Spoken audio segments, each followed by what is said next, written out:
சிவபெருமானின் அன்பு குழந்தைகளுக்கு வணக்கம். இன்னைக்கு திருவாதிரை திருநாள், அதாவது பிரபஞ்ச தாண்டவம், ஆனந்த தாண்டவம் ஆடிய திருநாள்.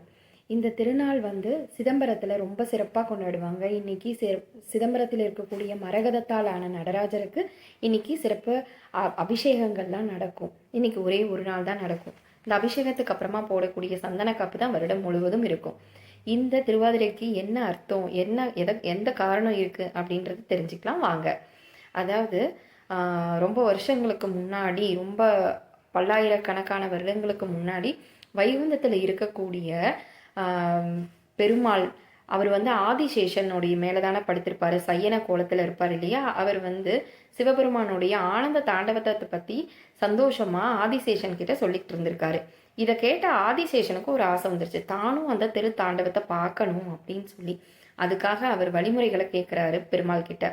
உடனே விஷ்ணு பகவான் என்ன சொல்றாருன்னா, அப்படின்னா சிதம்பரம் செல், அங்கே நீ கொஞ்ச நாள் தவம் புரியணும், சிவபெருமானை நினைச்சு கேளு, எனக்கு உங்களுடைய திருத்தாண்டவத்தை பார்க்கணும்னு கேளு அப்படின்னு சொல்லி அனுப்புறாரு.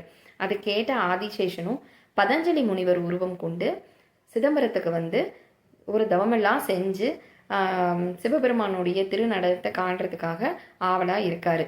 அதே சமயம் அங்க புலிக்கால் முனிவர் யாரு அப்படின்னா வியாக்கர பாதகர். வியாக்கரம் அப்படின்னாலே புலி பாதத்தை உடைய முனிவர்.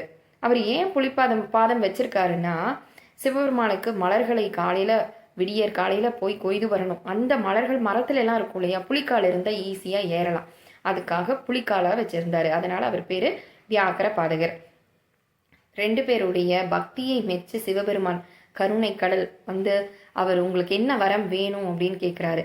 உங்களுடைய திருத்தாண்டவத்தை நாங்கள் பார்க்கணும் அப்படின்னு சொல்லி கேட்கறனால அந்த திருவாதிரை திருநாளில் இந்த நடனத்தை சிவபெருமான் காட்டுறாரு அவங்களுக்கு. அது எப்போ வரும் அப்படின்னா, ஒவ்வொரு வருடமும் மார்கழி மாதத்துல வரக்கூடிய திருவாதிரை நட்சத்திரத்தில் வரக்கூடிய திருவாதிரை நட்சத்திரத்தில் வரும். அதனாலதான் இது திருவாதிரைன்னு சொல்றாங்க. இது ரொம்ப சிறப்பான நாள். சிவபெருமான் கேட்ட தன்னை வேண்டி கேட்கறவங்களுக்கு உடனே வரத்தை கொடுத்தாரு இல்லையா, தன்னுடைய திரு நடனத்தை பார்க்கணும் அப்படின்னு சொல்லி. இந்த திரு நடனம் எதை குறிக்குது அப்படின்னா, பிரபஞ்சம் இருக்கு இல்லையா, அதனுடைய ஆக்கம், அதனுடைய நிலைத்தன்மை, அதனுடைய முடிவு, இது எல்லாத்தையுமே காட்டக்கூடியது தான் இந்த சிதம்பரம் நடராஜர் சிலை. இந்த திருநாளில் நம்மளும் சிவபெருமானை விரதம் இருந்து நோன்பு மேற்கொண்டு அவருக்கான பூஜைகள் அபிஷேகங்கள்லாம் செஞ்சு நமக்கு தேவையான வரங்களை அள்ளி தருவார் நம்ம ஐயா. நன்றி. திருச்சிற்றம்பலம்.